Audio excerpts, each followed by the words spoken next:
अस्सलाम वालेकुम रहमतुल्लाहि वबरकातुहू। दोस्तों, फिलहाल अभी हीरा ग्रुप ऑफ कंपनीज की मेरे पास कोई अपडेट नहीं है, लेकिन उसके बरअक्स लोगों का, खैरख्वाहों का और मुझ पर एतबार और भरोसा रखने वालों का मुझसे एक डिमांड रहता है कि आप किसी न किसी तरह से आते रहा कीजिए, कुछ न कुछ कहते रहा कीजिए। इससे एक तसल्ली और ढारस बनी रहती है। लिहाजा चूंकि एक जर्नलिस्ट होने के नाते से मेरा लिखना, पढ़ना और मेरा हरकत करते रहना मेरी आदत रही है। वीडियोस पर ना आने का मतलब ये नहीं है कि मैं लिख नहीं रहा हूं या मैं कहीं ना कहीं मसरूफ नहीं हूं। मेरा काम जारी है, कहीं फोन कॉल्स पे, कहीं लिखने पढ़ने और कहीं दूसरी मसरूफियात में। लिहाजा लोग मेरी वीडियो सुनना चाहते हैं और मुझे सुनते रहना चाहते हैं। शुरू से, अव्वल दिन से हीरा ग्रुप ऑफ कंपनीज का जब से मामला हुआ है, तब से लोगों ने सुना है और बहुत पजीराई भी की है और बहुत लोगों ने इस बात का इकरार भी किया है कि अगर किसी ने हीरा ग्रुप ऑफ कंपनीज के ताल्लुक से तसल्ली बख्श, तसव्वी बख्श, अगर किसी ने कोई बात की है, इत्मीनान बख्श बात की है, तो वो मुतीउर रहमान अजीज हैं। तो लिहाजा आप इत्मीनान बख्श बातों के जरिया से आया कीजिए। मुझे भी खुशी होती है जब मेरी बातों से किसी को इत्मीनान होता है, किसी को राहत होता है। कोई शायर कहता है कि मस्जिद है मेरे घर से बहुत दूर, लेकिन चलो किसी रोते हुए बच्चे को हंसाया जाए। उसी तरह से अगर किसी मायूस दिल को मेरी वीडियो, ऑडियो या मेरे फोन कॉल्स के जरिए से इत्मीनान होता है, तो ये मेरे लिए बहुत बड़ी खुशनसीबी की बात है। इस दरमियान में लोगों ने दो सवाल किए हैं, उस पर मैं गुफ्तगू करना चाहता हूं। पहली बात तो हीरा गोल्ड ट्रेडिंग के बारे में कुछ लोगों ने ये तबसरा किया कि हीरा गोल्ड ट्रेडिंग में अभी फिलहाल शिरकत कौन कर रहा है। तो मैं उन लोगों को बताना चाहता हूं कि अभी हीरा गोल्ड ट्रेडिंग में शिरकत करना, बहुत बड़ी तादाद का शिरकत करना हमारा कोई ऐसा मतलब टारगेट नहीं है और न ही कंपनी बहुत ज्यादा तिजारत के इतनी एक्टिव मामले में है कि लोगों को इस सिमत में बहुत ज्यादा तवज्जो दिलाई जाए। आलमा डॉक्टर नौहरा शेख साहिबा का कहना था कि देखिए भाई, अगर हम सूद से पाक तिजारत और सूद की मजम्मत के सिलसिले में मार्केट में उतरे हैं, तो सूद खोर लॉबी ने हम लोगों को तहस नहस करना चाहा। अब हम उनकी मंशा के मुताबिक अगर खामोश हो जाते हैं तो कहीं ना कहीं कलमा इल्लल्लाह वो पस्ती में जाता है, नऊजुबिल्ला। और हम जो एक हक्कानियत का अलमबरदार हुआ करते थे और एक कलमा लेकर के चलते थे सूद से पाक तिजारत का, उसमें कहीं ना कहीं पीछे हटते हुए दिखाई देते हैं। लिहाजा हम पीछे नहीं हटे हैं। हम कलमा इल्लल्लाह की बाजियाबी के लिए, उसकी सरबलंदी के लिए आज भी मुस्तैद है। जितने भी औकात में हैं उसमें जारी वसारी हैं। इस बात का हम अपनी नीयत से, और वो लोग जो हमारे साथ शरीक रहना चाहते हैं सूद से पाक तिजारत के नाते से, उन लोगों के साथ शरीक रहेंगे, चाहे चंद एक ही क्यों ना हो। हालांकि चंद एक नहीं, तो एक बहुत बड़ी तादाद अल्हम्दुलिल्लाह इस सिमत में तवज्जो की है, कर रही है और इंशाअल्लाह ताला करती रहेगी। हालात बहुत बेहतर जब होंगे तो एक जमे गफीर आएगी। इस निगेटिव जमाने में, इस मनफी जमाने में जो एक हीरा ग्रुप ऑफ कंपनीज के ताल्लुक से जो एक बहुत मुस्बत काम हुआ है, वो ये है कि हर खासो आम शख्स हीरा ग्रुप ऑफ कंपनीज से मुतारफ हो गया है।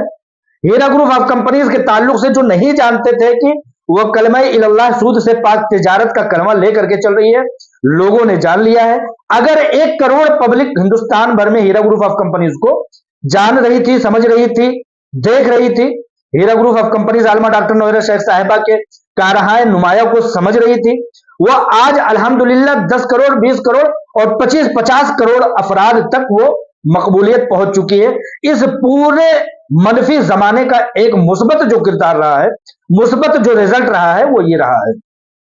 तो लिहाजा आलमा डॉक्टर नौहरा शेख साहिबा का हीरा गोल्ड ट्रेडिंग के सिलसिले में यही कहना था कि लोगों को इस सिमत तवज्जो दिलाते रहो, जिसके जरिए से आए तो उनको सिर्फ ये मशवरा दो कि हम सिर्फ और सिर्फ एक शख्स के एक यूनिट के जरिए से, जिसका अमाउंट सिर्फ और सिर्फ 25,000 रुपए होता है, उससे शिरकत चाहते हैं। हम नहीं चाहते कि आप किसी भी तरह से, आपकी दिल धड़के, आप परेशान हो, आप किसी तरह से एक बेचैनी के आलम में रहे, हम नहीं चाहते। छोटे छोटे अमाउंट से आइए, आपकी शिरकत इस कलमे की बुलंदी के लिए सिर्फ और सिर्फ चाहिए। अभी तिजारत को इतने बड़े पैमाने पर नहीं दौड़ाया गया है। इंशाअल्लाह ताला आते वक्त के साथ साथ आप लोग देख लेंगे कि हीरा ग्रुप ऑफ कंपनीज किस सिमत अपने बड़े इकदाम के लिए बढ़ चुकी है। अभी जैसा कि आप लोग जानते हैं कि हीरा ग्रुप ऑफ कंपनीज का प्रॉपर्टीज का एक तेलंगाना में और खासतौर से हैदराबाद और नवाही इलाके में चाविल्ला में, जहां हीरा ग्रुप ऑफ कंपनीज की सीईओ आलमा डॉक्टर नोहरा शेख साहिबा का जो मेडिकल कॉलेज है, वहां पर बहुत बड़ी जमीनों के रकबे लगभग आधे दर्जन हैदराबाद और नवाही इलाके में मुतारफ कराए गए हैं। तो वो इसी तिजारतों के सिलसिले का एक कड़ी है।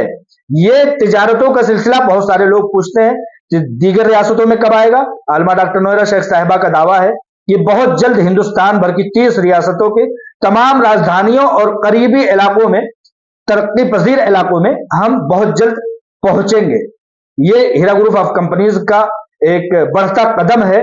बहुत सारे लोग पूछते हैं कि ऐसे मनफी वक्त में, ऐसे मनफी लोगों के किरदार के जमाने में हीरा ग्रुप ऑफ कंपनीज क्या अपने उस टारगेट को जो सुप्रीम कोर्ट ऑफ इंडिया ने दिया है क्या पूरा कर पाएगी। तो मैं ऐसे लोगों को एक ही चीज कहना चाहता हूं कि हमारी जो रसाई है वो हमारे बैकग्राउंड या हमारे लेवल या हमारे मेयार के मुताबिक लोगों से है। हम एक जो रसाई रखते हैं, हमारे पहचान वाले, हमारे अकरबा अइज्जा जो हैं वो हमारे ही जैसे होंगे। और आलमा डॉक्टर नोहरा शेख साहिबा की रसाई, उनकी पहुंच एक जो ऊंचे पैमाने के ऊंचे मेयार की है, उनकी पहुंच उस मेयार की है। लिहाजा जब हम किसी से अपने कर्ज चाहते हैं, लेन देन के मामले करते हैं, किसी बात के ताउन की अपील करते हैं, तो अपने मेयार के मुताबिक करते हैं, अपने मेयार के लोगों से करते हैं। लिहाजा इस बात की तकल्लुफ आप लोग छोड़ दें कि इंतजामात हो पाएंगे कि नहीं हो पाएंगे।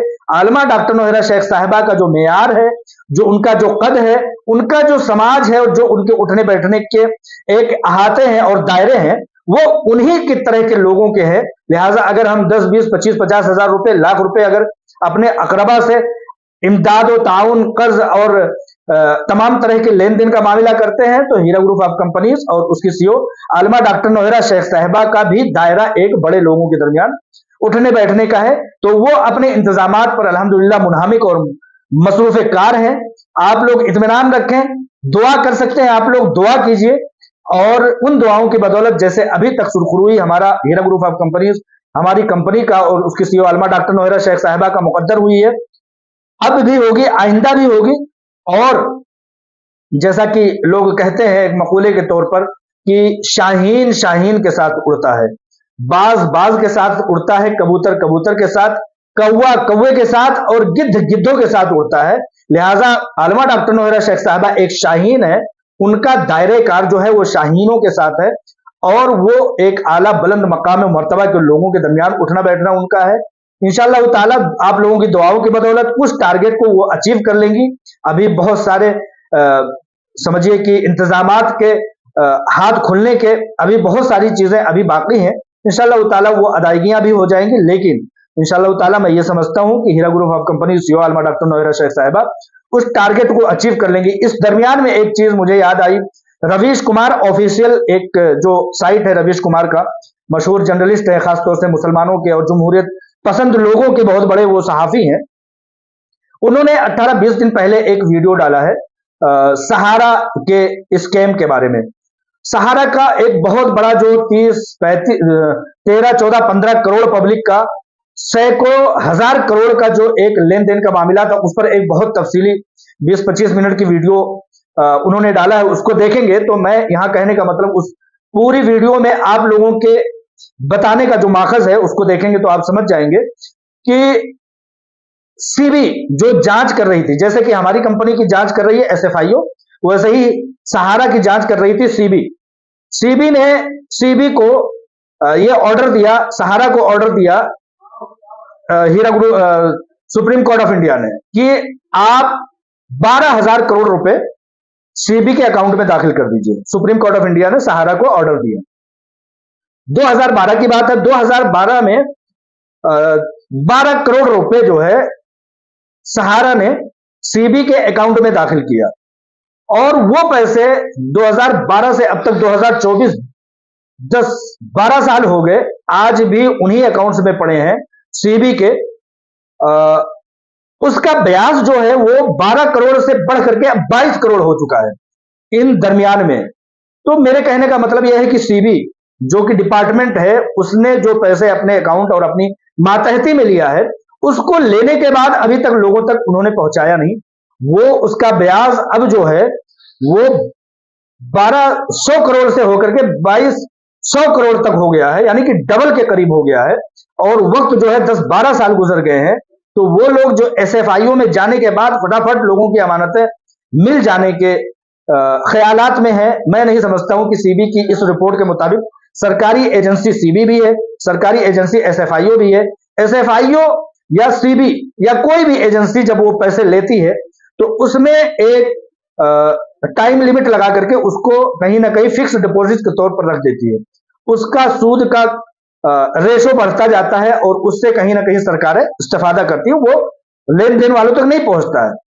तो मैं समझता हूं, जैसे कि मैं हमेशा कहा करता था कि एक लंबा अरसा लंबा प्रोसेस एसएफआईओ में जाने वाले लोगों का होगा या हो सकता है। सीबी की इस रिपोर्ट के मुताबिक, ऑफिशियल रवीश कुमार की इस रिपोर्ट के मुताबिक, मुझे मेरी बातों में बहुत बड़ी एक तस्दीक हो गई है कि सरकारी एजेंसियां जो है वो लेन देन के पैसे लेने के बाद अगर लेती है, तो ऐसा नहीं कह रहा हूं कि एसएफआईओ वालों के पैसे ही जाएंगे या जाने हैं या कुछ और, ऐसा मैं कुछ नहीं कहता हूं, वो बाद की बात है, दूसरा मौजू है।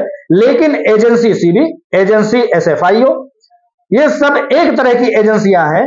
इनके अकाउंट में जब पैसे पहुंचते हैं तो वो तादेर रखे रहते हैं। जैसे कि सीबी में सहारा के पैसे रखे हुए हैं 1200 करोड़, अब 2200 करोड़ रुपए हो चुके हैं। वो चीज आप लोग जाकर के देखेंगे तो पूरी तफसील आपको पता लगेगा। मैं इसके उदाहरण के तौर पर बोलता हूं कि मैं चूंकि एक जर्नलिस्ट हूं, एक अखबार का मालिक हूं।